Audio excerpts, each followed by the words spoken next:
Hello, welcome back to the channel. So in today's video, I'll be covering stocks that I would avoid, as well as some stocks that I'm currently looking at. So for reference, this is my entire portfolio here. I update this weekly on the channel. So in today's video, I'll be covering two segments. The first segment, I'll be talking about stocks that I would like to look at. And then in the second segment, I'll be covering some stocks that I would avoid, as well as some interesting TikTok videos that I've seen online relating to finance. So let's talk about ASML earnings first. This monopoly has done very well over the past 1 month. The stock is up a whopping 46% year to date, currently trading at a 35 times of earnings.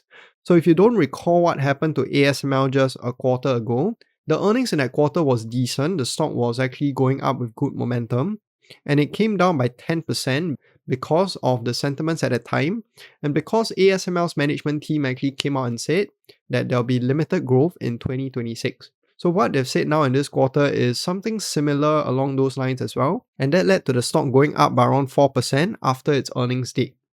So this clearly shows that sentiments follow price. So when the price is up, everything is good news. When the price is down, everything is bad news. And besides that, if you were to look at the comment section on my video, when ASML actually dropped around 10%, this was one of the comments here. It says, "I should have fucking sold, holding for over a year, and yesterday was my one chance to live with a very small loss. Could have used that 20 grand elsewhere." So hopefully he didn't sell the stock. Hopefully he's still holding on to it. He would have had massive returns over the span of 2 months. So for ASML, I think this company is a decent quality company. It's a high quality compounding machine, and hopefully everyone has made money on ASML. So for ASML, if you were to look into their earnings, so net system sales actually went up by around $2 billion. It's quite decent. Net service and field option sales also went up by around 30%. So this is the important component for ASML in the long term. It's your net service and field option sales. It's basically your installed base portion for the entire company. So as your machines get built, it leads to more installed base revenue for ASML, which is highly recurring because it is impossible for all the different machines to get maintenance from other companies outside of ASML. Only ASML personnel is able to maintain those machines. And for these maintenance contracts, they normally last for a very long time. They last for 20 years, 30 years, and so on. So after ASML sells the machine, they can still collect the installed base revenue for the next 20 to 30 years, as long as the machine continually operates. So this is an important portion of ASML's entire business, and I expect this portion to continually grow, and this will lead to even more predictability for an already very strong company. But for ASML as well as all your different other semiconductor AI companies, there is a strong counter-argument to it as well, because your current AI capex spend is unsustainable if there isn't any ROI on it. So this is actually a report that MIT came out with just a few months ago. They said that 95% of generative AI pilots at companies are failing, and that there is no real ROI in terms of all this AI investment. So if all the hyperscalers are investing into AI and they don't get real ROI, because currently a lot of the AI spend is being put to training rather than actual productive work, then if all these hyperscalers stop getting in ROI when there's a slowdown in terms of the returns, this will trickle down to hurt the hardware companies the most, and ASML being one of them will be impacted heavily. So your capex spend has been going up by quite a fair bit, and once we see that capex slow down, then that could be a sign for ASML cyclical downturn. Of course, now we're still riding the uptrend, so this is a positive for ASML. But bear in mind when you're owning the stock, this stock is a cyclical one. Your hardware demand can't just keep going up and up and up every single year. There will eventually be a cyclical downturn when the economy breaks or when the ROI isn't as strong as what was initially intended. The next company that I'll be covering as well is MercadoLibre. This is a stock that is down around 14% in the past month. The stock is currently trading at a 50 times of earnings, and year to date is up around 16%. So for MercadoLibre, the stock is down because of a variety of different problems. So first of all, you have midterm elections in Argentina. So MercadoLibre, the largest market is in Argentina. So in Argentina, you have your midterm elections right now. You have rapid inflation, and they're currently negotiating a bailout with the US, and there's economic uncertainty in your Latin America portion. But despite that, MercadoLibre has been able to grow its revenues throughout the entire last 5 years or so. The company is still rapidly growing at a 30% rate, which is overall extremely bullish for the company, despite all these different economic uncertainties. So your Latin America e-commerce market is actually projected to grow by around 16% over the next 5 years. So this is extremely bullish for MercadoLibre. Your online retail penetration in all these different Latin America countries is still relatively low. So for MercadoLibre, since it's one of the largest players in the entire Latin America market, it holds around 28%, we could see a lot more growth ahead for this company. Besides that, MercadoLibre also has the largest market in Argentina, Brazil, as well as Mexico. All three of these regions are actually the fastest growing regions in Latin America.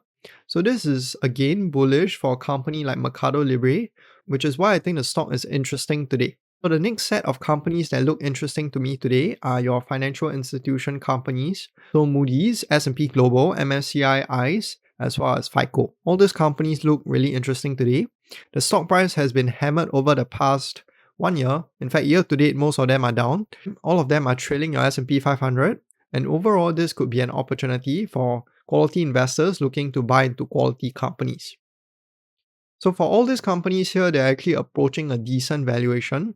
FICO is currently trading at a 50 times price to free cash flow. Of course, the company is growing rapidly, that's why it has a much higher multiple. As for the other companies here, for example, S&P Global is currently trading at a 26 times price to free cash flow. ICE is trading at a 20 times, MSCI is trading at a 29 times. Overall for all these companies, I think they're actually trading at decent valuations. So this could be an opportunity for long-term investors looking to buy into quality companies, and I'm certainly looking into all these different companies as well. Next portion, I'll be covering TikTok creators as well as some stocks that I would not touch. So let's take a look at some TikTok creators first. So this is actually a guy that I found on TikTok. He's a one stock guy. He talks about only one stock and then he all ins on that one stock. Let's see what he has to say. Only strategy you should be having with Open Door is to load and hold, people. Load and hold. Yeah, so very interesting. There's a lot of people on TikTok watching his videos. He has around 20,000 followers on there. And overall for Open Door, it's a stock that is undergoing some form of a recovery. But I don't think betting heavy on retail stocks like this is a very sustainable way for you to make returns in the market. It's not predictable. You can make massive returns over time. But for creators like himself, as well as some other creators that I'll be showing you later on, majority of people that watch their videos will lose money. Of course, there will be some people that will make a lot of money, but there's a lot of survivorship bias which you need to be aware of. So I would avoid financial advice like this. There's another video as well.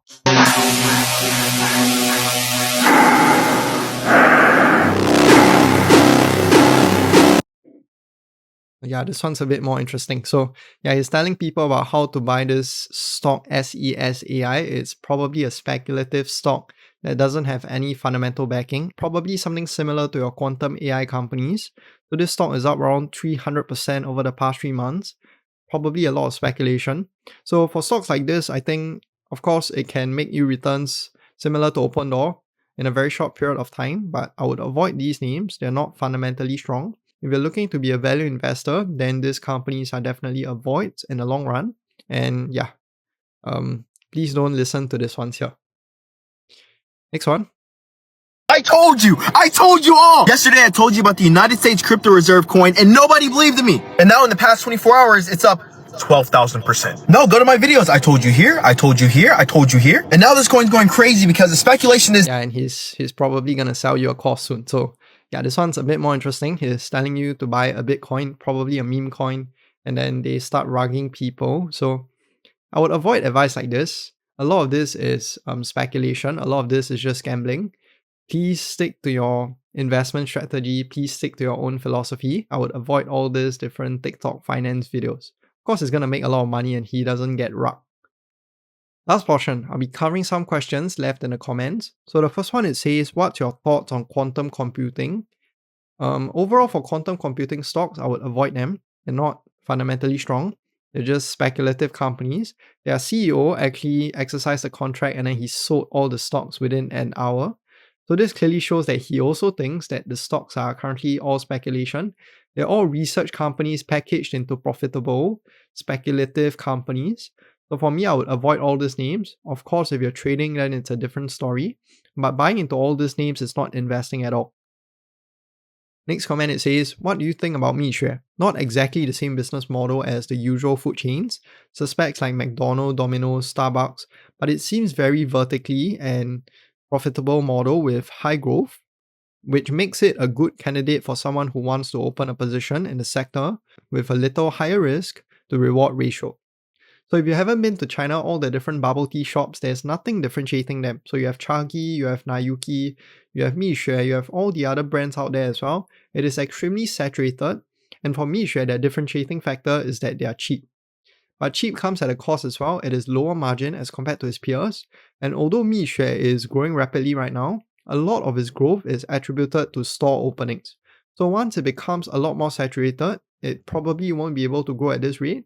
And that is when the stock will be punished. I mean, if you're to look at Chagi, for example, the stock is currently getting hammered because a lot of the growth is not high quality. It can't sustain for a very long time. They're just trying to open as many stores as possible, but there's only a limited amount of stores that you can open in a single state. So for Mixue, Chagi, all these different bubble tea companies, I would avoid them. I hope you guys have found this video useful and invest safe.